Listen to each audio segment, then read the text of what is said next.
बोलिए सतगुरु महाराज की जय, सच्चे दरबार की जय.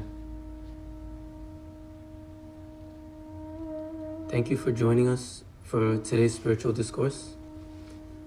Today, I want to talk about something that at one time or another has come to the mind of every spiritual traveler. Where am I? How far have I gone? Have I gone far enough?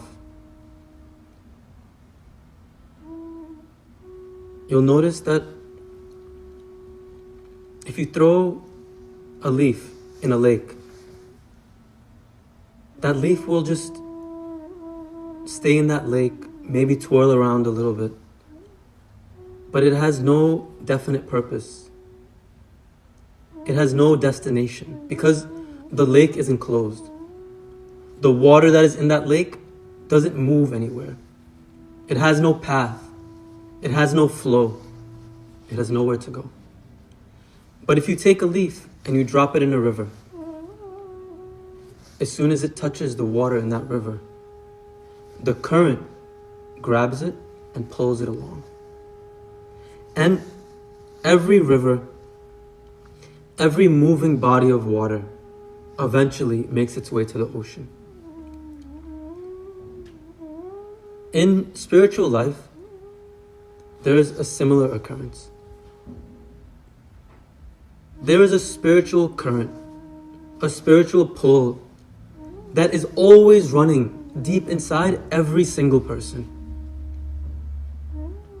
The spiritual path and our spiritual progress remains stagnant only as long as we just resort to only dipping our feet in a lake, cooling ourselves off. The water in the lake will refresh you, quench your thirst, but it cannot take you anywhere. You can get in a boat and paddle around, roll around that lake. In the end, you'll have to come back to where you started. But if you find a river, if you find a moving river, a flowing river, the current in that river will take you somewhere, will take you far. When we begin our spiritual life, our spiritual practice, when we are initiated, we find the glimpses of blessing, of light, of the divine presence, refreshing, cooling to our mind, to our body. And if we continue in this way, what happens? The things that happen is that we are cleansed. Water is purifying. Our mental processes are cooled down. We are able to gather this water and nourish if some plants are growing. This is good. This is beneficial. But beyond this, deeper than this, there is something that is called devotion. There is something that is called bhakti. There is something that is called love. This devotion, this love is like a river. All it takes is to place yourself in that current, and that current itself carries you along. If you're sitting in a boat in a lake, only by your own effort, by your own persistence can you move from one side to the other. But the moment that you sit in a boat in a river, what happens? That boat starts to move on its own. That boat starts to follow the current, the path that the river is taking. And it is no longer by our volition, by our efforts, by our struggle that we make our way forward. But it is by the power of that forceful current, the consciousness, the awareness of that river, and the destiny of that river. What is the destiny of a river? The destiny of a river is that it must meet the ocean. No river flows without that ultimate destination. And so devotion and love never flows without the ultimate destination that ends in oneness with the divine, in oneness with God. The fruition of love, the fruition of devotion is to meet with the one that you love, the one that you are devoted to. And there is no greater accomplishment for a human being than to meet with the divine. Just like there is no greater accomplishment than for a river to meet with the ocean. So that sounds so nice. Instead of struggling your way around the lake under your own power, to sit in a boat and let the current carry you. But how can we find this river within us? How can we move to that next level so that our struggle can find fruition, our struggle can meet some end? What is love and what is devotion? How is it to be acquired? These questions everybody has. I've found that you can't define love, you can't define devotion, but you can make it a habit. When my father was growing up in India, there was no AC, there was no soft bed, there was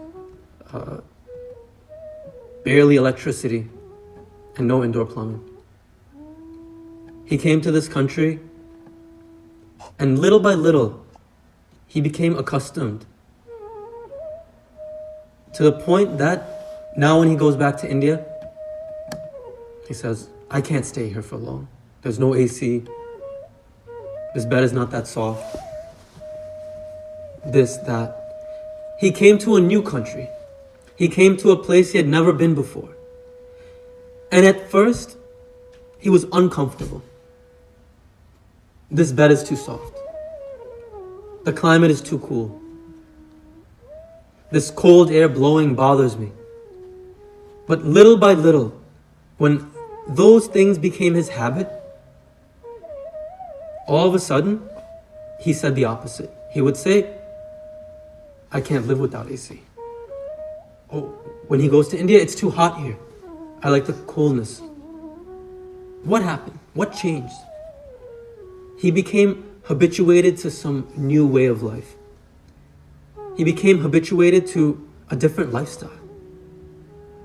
And all of a sudden, the things that he liked changed. Our likes and dislikes are very plastic. They're very malleable. When you experience something again and again, it becomes your preference. When you don't see something for a long time, you forgot why you liked it. And so it comes with meditation, with contemplation, with devotion, with love. To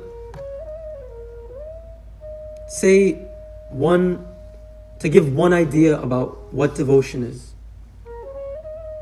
it's like what my father said, that the things that he was accustomed to, the things that he did not like, by experiencing those things over and over, it became something he liked. And when it became something he liked and he got used to it, then it became something he could not live without. When we meditate, we catch glimpses of something that we did not know. And we come to know. And the more that we come to know, the more our knowledge grows. The more we become accustomed, habituated to this life of spiritual luxury. Because what else can you call it? Without divine knowledge, without meditation, without understanding of who we are, who God is, it is a life of poverty, of spiritual poverty. Because we don't know what we have. We don't know what we're worth. And when you don't know what you have and you don't know what you're worth, how can you know what you deserve in life? How can you know what goals you should have in life? How can you know what you should strive for? So step by step, moment by moment, when we get to a point where, like my dad said, oh, I can't live without AC. When that day comes that we say, oh, I can't live without meditation. I can't live without God's presence. When that day comes, then know that devotion has grown in your heart. That love has grown in your heart. So we can measure ourselves. What is it that is inside of us at this time, at this moment? Is there a sprout growing? Is there a bush? Is there a tree? How far along is it? And if it's not there, the path forward is clear. One moment at a time. One moment at a time. Turn your attention within yourself. Turn your attention towards God. First once, then twice, then 3 times. Make it a habit. My daughter loves to play this game. It's called Om Candy. We made it up. And she puts some candies in a dish, and we put it in front of Guru. And then we chant Om. And after she chants Om, then she feeds the candies to Guru one by one, and then she shares it with everybody else. And she calls it Om Candy. At first we did it just as a game, just for fun. And then she'd wake up in the morning and she'd say, Daddy, let's play Om Candy. And we play. And then it became a habit. So now every morning she's doing it. Then a few weeks ago she started in the middle of the day at every time that she remembers, oh Dad, let's play this Om Candy. Because she wants to have candy. She gets something sweet out of it. And she likes it. So she wants it more and more. And then this afternoon, she saw that there was a pasta. My wife was making pasta. And she said, Mommy, I want Om pasta. And then a few weeks before that, she saw oranges and said, I want Om oranges. So just starting this something small off with a game.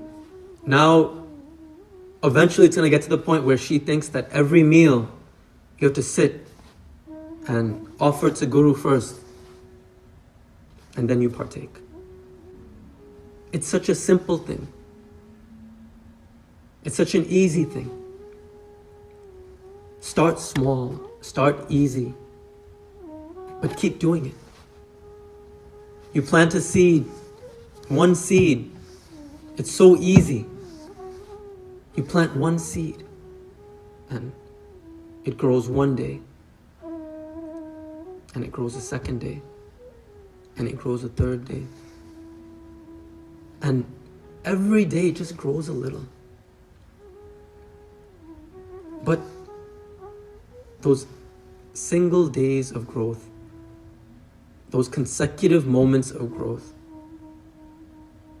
at the end you have a mighty oak tree, 50 feet high, 60 feet high, hundreds of feet high. But it's just little things put together. Little things make a habit. And these little habits make your life. So, how do you gain devotion? How do you fall in love? Little by little. Grow those things.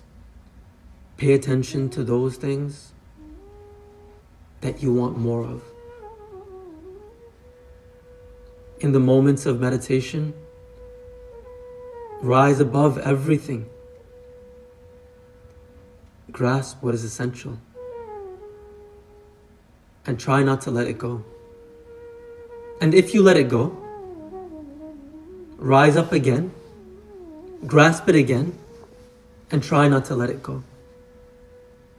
And doing this again and again, the day comes that mentally there's a complete 180. And instead of struggling to hold on to that glimpse of divinity, your attention naturally latches onto it. Your attention naturally latches on, and it takes an effort to remove your attention from that. And we get closer and closer to heaven on earth, to paradise on earth. The life intended to be lived by every human being on this planet is this: that being in communion with God,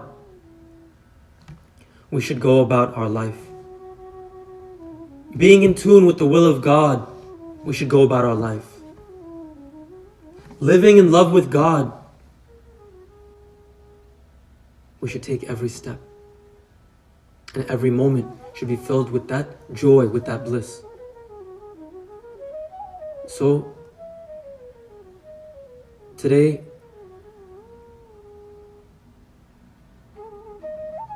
take note. Where do I stand? Where is my attention?